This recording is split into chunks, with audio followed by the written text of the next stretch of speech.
Welcome to week 3 of penalty enforcement. Let's get going. This week we're going to talk about some new foul types. Unsportsmanlike or non-player fouls, double fouls, and multiple fouls. So let's define them. A non-player or unsportsmanlike foul is a non-contact foul while the ball is dead or during the down, which is not illegal participation and does not influence the play in progress.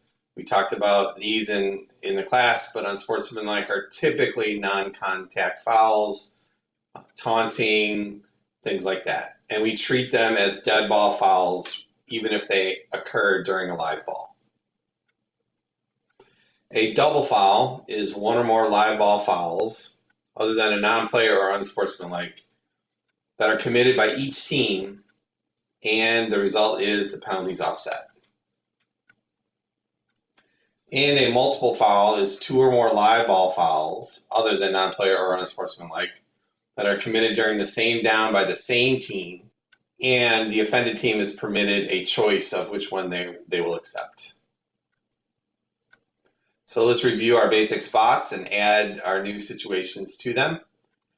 So the previous spot is the basic spot for a foul that occurs simultaneously with the snap or during a loose ball play. No changes there from previous weeks. The succeeding spot is the basic spot for, we had talked about it before, a dead ball foul, but that also includes unsportsmanlike and non-player fouls because we treat them just like dead ball fouls. And the spot where the run ends is the basic spot for a foul which occurs during a running play. Nothing changes there, or nothing added.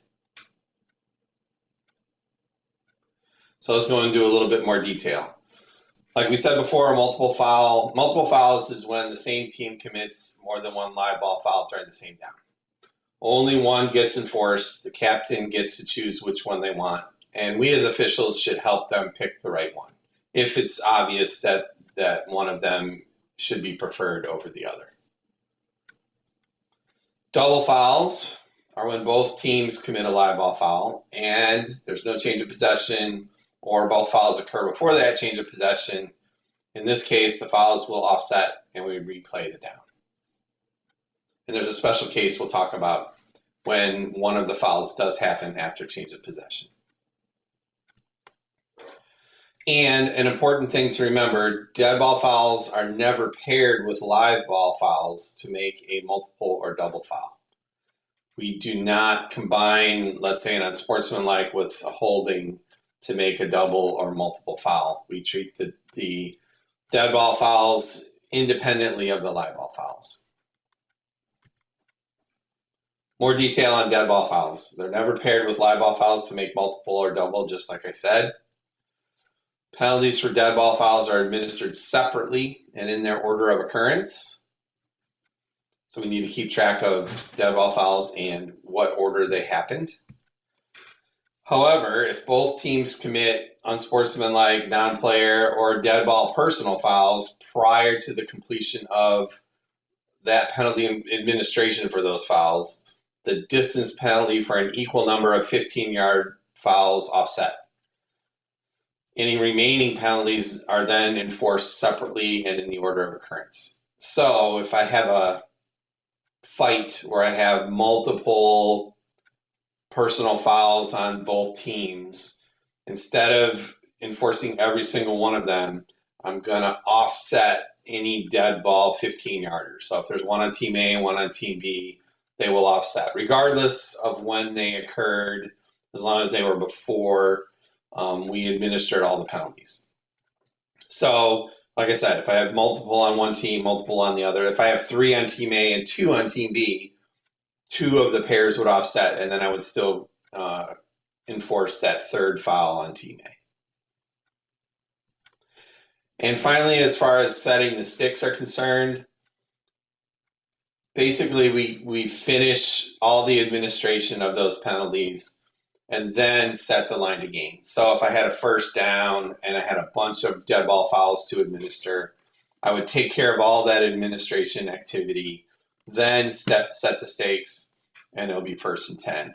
If for some reason after I got through all that administration, I set the stakes, I chopped the ball in and the ready for play was given, and then I get a dead ball foul, then I can mark off an additional 15, and it may be 1st and 25 in that situation. But for the most part, we take care of all the dead ball foul administration, then set the sticks after we're done. And finally, let's talk about the clean hands principle. So if both teams commit a foul during the down and there is a change of possession, the team in final possession can keep the ball only if its foul occurred after that change of possession and it declines the penalty for its opponent's foul. So maybe I had a run with a hold, then a fumble. On the fumble return, I had a block in the back. So B then committed their foul after the change of possession. So it can keep possession of the ball. If it declines A's holding foul, its own block in the back would still be enforced, but B can keep the ball. If for some reason they choose not to decline their opponent's foul, then we have an offsetting foul situation. Okay, play number 1, 3rd and 7 at the 17-yard line. Our favorite dive up the middle to the 3. And during the play, we have a foul on the A coach for unsportsmanlike conduct during the play. He said something to us that we didn't like. So now we're going to add to our initial set of questions. We're not only going to worry about live ball, dead ball foul, but we're going to also make sure we catch the double and multiple foul situations. So in this case, we had just an unsportsmanlike during the play by A's coach. What do we have? Unsportsmanlike are treated as what type of foul? Dead ball fouls. So in this case, we're gonna enforce a dead ball foul. The basic spot for a dead ball foul is the succeeding spot.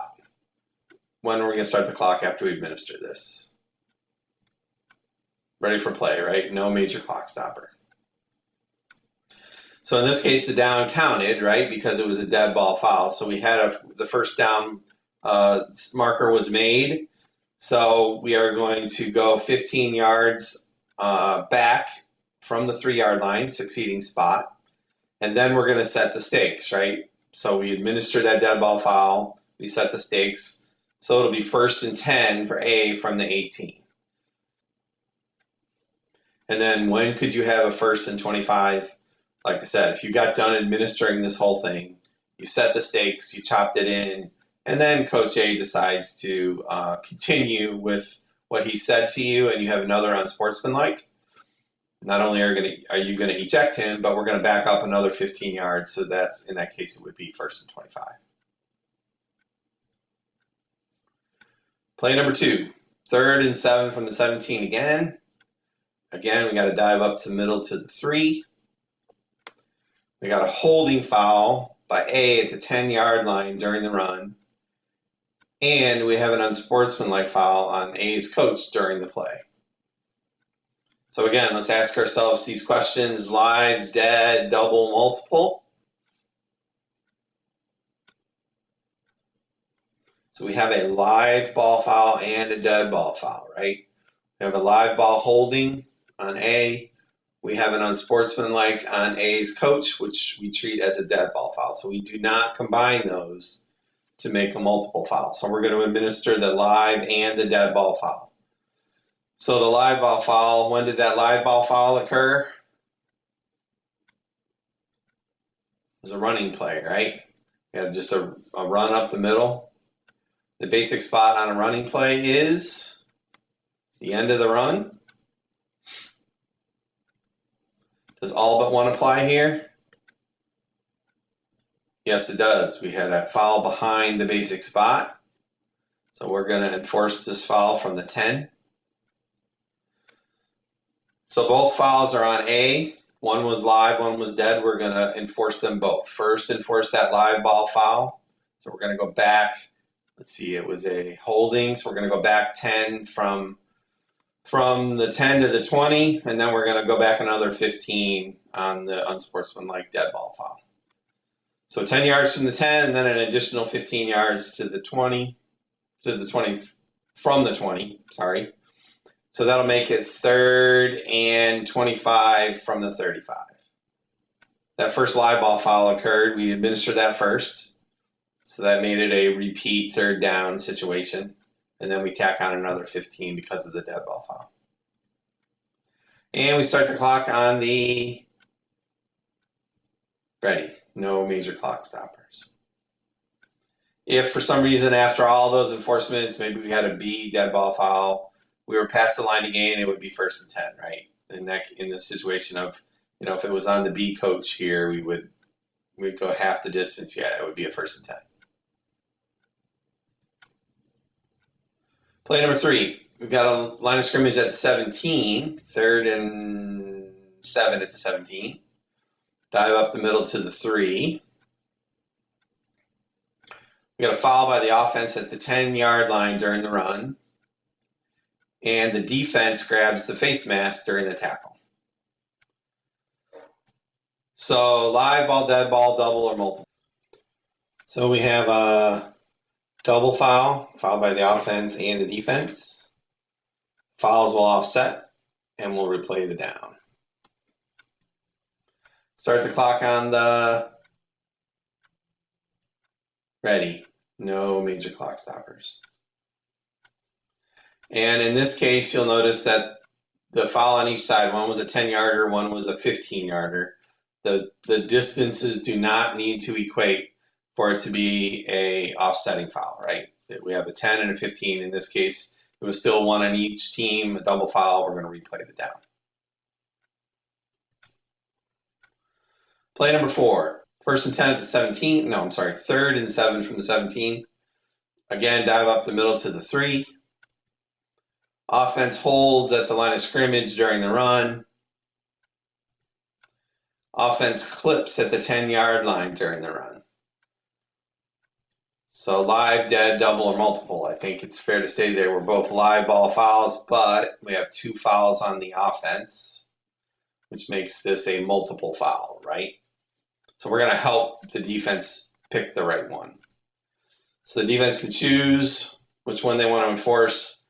I think in this case, all but one applies. In both cases, we've got 2 different fouls behind the basic spot. So we're going to pick the worst one, which would be the, let's see, we go back 10 from the 17 to the 27. Oh no. Yeah, to the 27.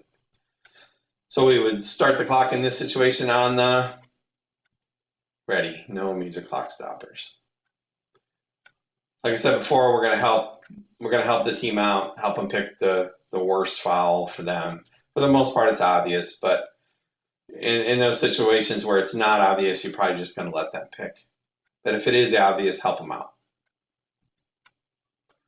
Play number 5.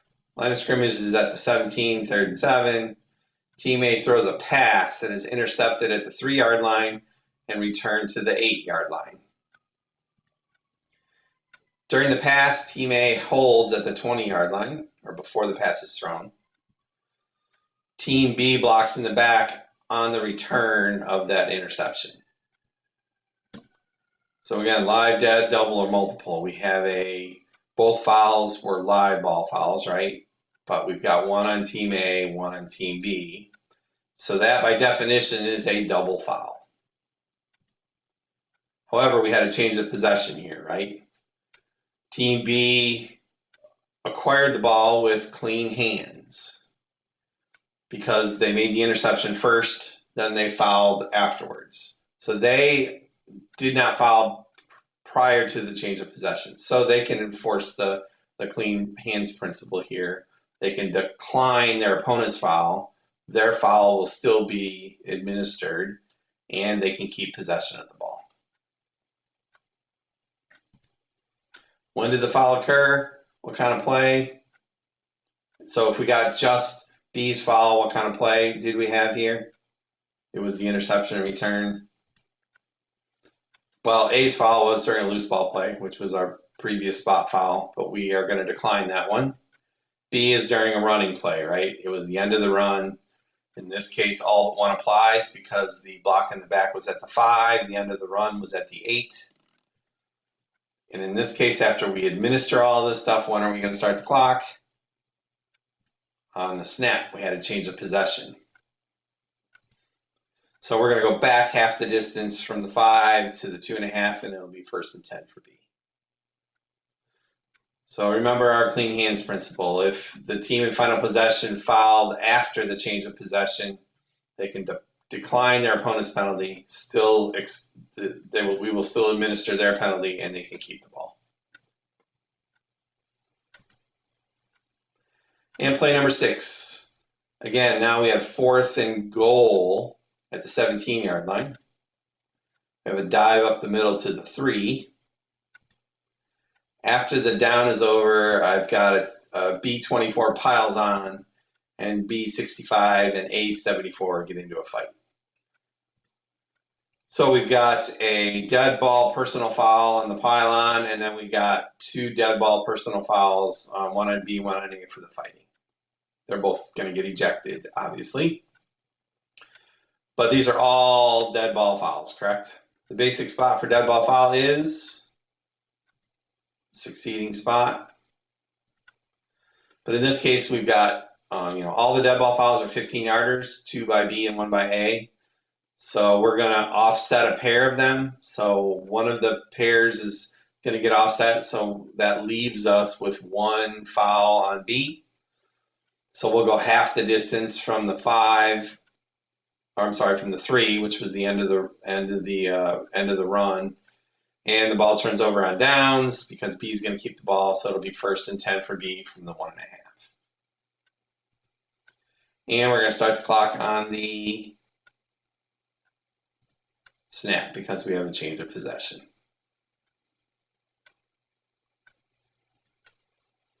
Take your time and get these right. When you got a lot of them, get together as a group, make sure you get it right, and move on. Okay, thanks for being here this week. Next week, we will talk about fouls during the passing game.